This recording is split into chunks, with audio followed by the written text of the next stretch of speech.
my neck. Who do I think I am? All right, I gotta definitely put it to you like this. A lot of people don't understand history. A lot of people don't understand what is going on before them. A lot of people don't understand what is happening around them. A lot of people don't understand what they are in. And that is a huge, huge problem. And we could talk about the ignorance in many different categories, or about, the ignorance in many different situations. And just, when it comes down to the child custody and child support, family court affairs, that arena is full of ignorance and systematic ignorance, per se. The systematic fatherlessness, especially. You see, when you have, a story that can be told and sold, basically, baby mama drama is a story that sells, and it's being it's propaganda, it's perpetrated, it's all sold and told, and it's entertaining, and people laugh about it, they make jokes out of it, we've all heard it.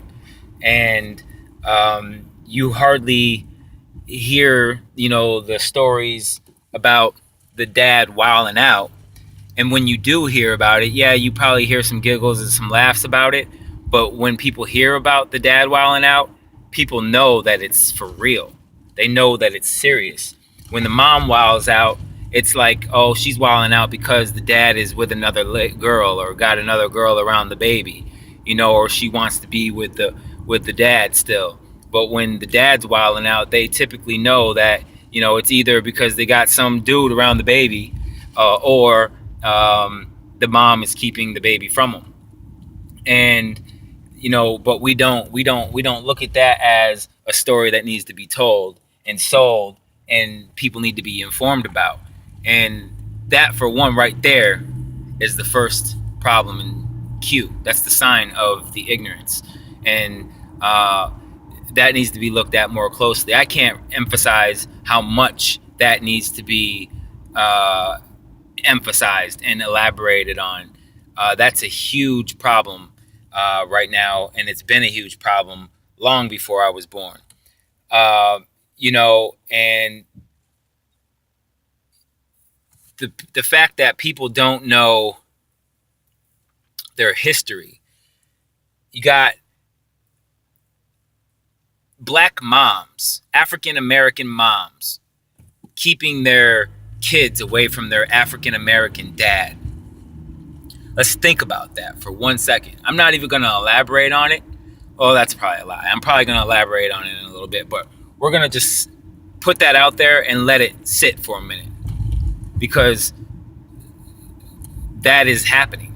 African American Black moms keeping their African American Black kids from their African American Black fathers, using their African American Black kids as tools. Let that sit. Now, if you have a Caucasian mother and a Black father, then you can't really blame the mom, for furthering that seed, furthering the propaganda, or furthering the ignorance, or furthering the systematic fatherlessness, because she's doing exactly what she's supposed to be doing in the culture and system that we are in. She doesn't need to pay attention to that side of history, because she's on the right side of history. She's on the right side of history. She's doing what she's supposed to do historically. So it's an industry of trapping. It's a field of trapping and money. Crime pays and it sells, and it's not a crime. That's a legal act of war, keeping the father from the kids, and everybody's getting paid. And the sad thing about it, and the realistic part about it, is the child is not getting paid. The child isn't getting paid attention to when it's supposed to be the best interest of the child. The child is not getting the money, and the child is getting the money in some sort of way. Well, good, because if the mom has the child, she's supposed to be able to afford the babies. She's supposed to take care of the child. She was supposed to be able to take care of the child when she made the decision to keep the child. She's supposed to, and then there's all this prohibition, women's rights stuff, it goes along with all of it, because what makes it fair and right and just and equal that a dad has to pay the mother because she says so, or has to pay the mother any sort of money, regardless of if he sees the child or not, of who has custody or not? What about the father's well-being to be able to provide for his own kids? And if the mother can't afford it, then why does she go get a second job? You shouldn't take away the father's well-being in living for the sake of the mother, because she's not financially fit to take care of the child. But she would be more financially fit if she'd give the child up to the dad for a while so she can go get a job. Go get a job. But we don't want to look at those types of things. Well, we do, but some people don't. And that's the untold side of it all. And it's being told now. It's being told. And it's being exposed, because this is the type of system that we are living in. And this is the establishment that is being changed. And it's going to be changed. And it's going to be changed because I'm here. 2 other men are here now. We're here. We're out here. And we're getting it known. We're making ourselves known and these stories known and told. Because these are the true stories. The laws were made for married women or married families and to protect, women from being, basically screwed out of having any sort of support. But when you have a father that wants to be there for their child, then you need to have a set of laws for that, because it's easy for them to preach the best interest of the child, but how is the best interest of the child being adhered to when you're eliminating the father? When you're eliminating any parent, because there are some other parents that get eliminated. Some moms get alienated as well. But it's the majority of the time where and they just use the excuse, well, it's the mother's state, or it's a mother's state, and it's all biased for the most part. I mean, that doesn't make the excuse right. It doesn't make the explanation right. And then some people want to use some exaggerated examples, like, well, say you were a $400,000 employed person, and the mother was only working at McDonald's, bringing home $17,000. Shouldn't the dad be paying the child support? Well, I'm sure if he's a good father, he's going to make sure that his kids are taken care of. He shouldn't be paying any certain amount of money to the mom. Secondly, that would allow the mom to come up in her own career. You can't chastise or punish the dad for being a responsible human being and doing something with his life and being able to provide for his children. You don't need to provide for the girl. And if you weren't married, even if you were married, things don't work out. So if you want equal rights, then equally put in your share and equally make your own money. Equally take care of the children.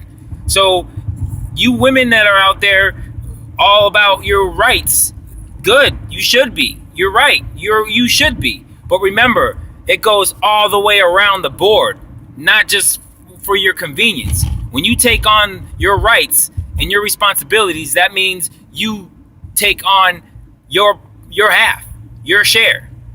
And just like us men knew, you know, when we want to be fathers, we know that we need to have the child 50% of the time. We don't want to put the baby off on you when we want to, so we can go out and have a good time. The good dads know that. We know that we need to sacrifice our weekends. We know that we need to sacrifice our friends. We know that we got to make a lot of sacrifices for our kids, and we're willing to do that. But why are you going to punish us and make us feel the things that we feel and then tell us we're not supposed to have feelings? You put us in the corner of being dead, incarcerated, or a deadbeat because we are having to walk away, stand for something, fight for something, or stand for it and get put in jail. You're making us into that, and you know you're making us into that, and you know that we're going to be emotional if we care. So don't chastise and punish us for caring. So it's like that is the truth. That's the truth, and that will always be the truth. And the truth is coming to the light. When we know we want our free rights or our civil rights, which we stood for civil rights as black people because we weren't even being treated like humans. So a human rights movement hasn't even happened yet. But we knew, the responsible people knew that we were going to have to be responsible civilians. Standing up for civil rights means you have to be responsible. You take ownership and responsibility of your community, of your country, or of your family, your household, yourself, and you uphold those things. We knew that. And there was no way around it. No excuse, no explanation that you could make up of why you didn't do your share. And that's what people might have misunderstood about the civil rights. It's about putting in your equal share of being a civilian. And also being treated with civility. And it's an understood civilianship. So this makes sense to people who are not ignorant. And one day this will make sense to those who evolve into being not ignorant. This is just the truth, and sometimes the truth hurts, but the truth is the truth, and the truth will defend itself. It will stand up for itself. The truth is stubborn, and that's, basically that's it. You could tell, any judge the same thing, and there are good judges out there, and there are a lot of judges that agree with what I'm saying. And there are some judges out there who we know that just do not care. And they are treating every case like the rest of the cases, like all the other cases that they used to have, and ignoring the best interests of the child. And, that's not what the law states. So, I'm just going to cut this short because this needs to be out and get put out, and it needs to be shared, and it needs to be passed along. This needs to spread. Your message needs to spread. If it's along these lines, it doesn't have to be completely the same. There's things that we all will agree and disagree on, but this is kind of a general, opinion of many. And I think that there's many mothers out there, women out there that would agree. And then, there's definitely, the fathers that agree. It's just, the truth is the truth. And if we all really want to live in the land of the free, then we will allow the truth to set us free. If not, then stop your complaining, because you were really just going to continuously remain in the hamster wheel and in this rat race, and I see a bunch of rats playing victim. I see a bunch of instigating people playing victim, and that's the wrong people are being protected, and it's been for too long, but it's turning around. We see it turning around, and hey, it's on you now. All right, promote the vote. Hashtag promote vote. Hashtag promote the vote. Vote Tom C. Clark out of Division 7, or just the judicial 22nd Judicial Court of St. Louis City. Vote him out. Period. He has pushed the seed of systematic fatherlessness, and he's playing a victim when he has instigated his own opposition. He's instigated his own opposition. He's instigated his own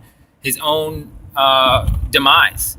And there's no need for a judge like that in our city. There's no need for any sort of judge like that in any courtroom. And we need to get some new, fresh judges in all the courthouses, new politicians. Traditional ways of politics are not working, as we see. And don't just blame Donald Trump for the way the things are. Things have been the way that they are for years, long before Donald Trump, long before Barack Obama, long before George W. Bush. Things have been the same. They've been on that path. If you look back, if people remember how they felt back in the 90s, they were feeling the same way. They say, oh, well, we were doing so good when Bill Clinton. Yeah, we were doing so good when Bill Clinton. What are you talking about? You still were in the rat race. You still were fighting for your rights in many different ways. Gays and homosexuals in the Pride movement was in oppression at the time. Civil rights, incarceration rates, the war on drugs, gang violence, gun violence, racism, joblessness, homelessness, poverty, the poor education. The education field was going down. At that time, it was on its way down. They took away the funding in 1999, 2000, 2001 for the arts and sports. So now what? I mean, it was going in this direction. So don't blame Donald Trump. Donald Trump actually is an example of how things can change. Donald Trump is an example of how anything can happen if we really just go for it, because we need something radical to happen. You want something radical to happen? Devastation? You want some radical devastation? Because that's the only thing that really seems to change you people. So let's figure it out. Stop being ignorant.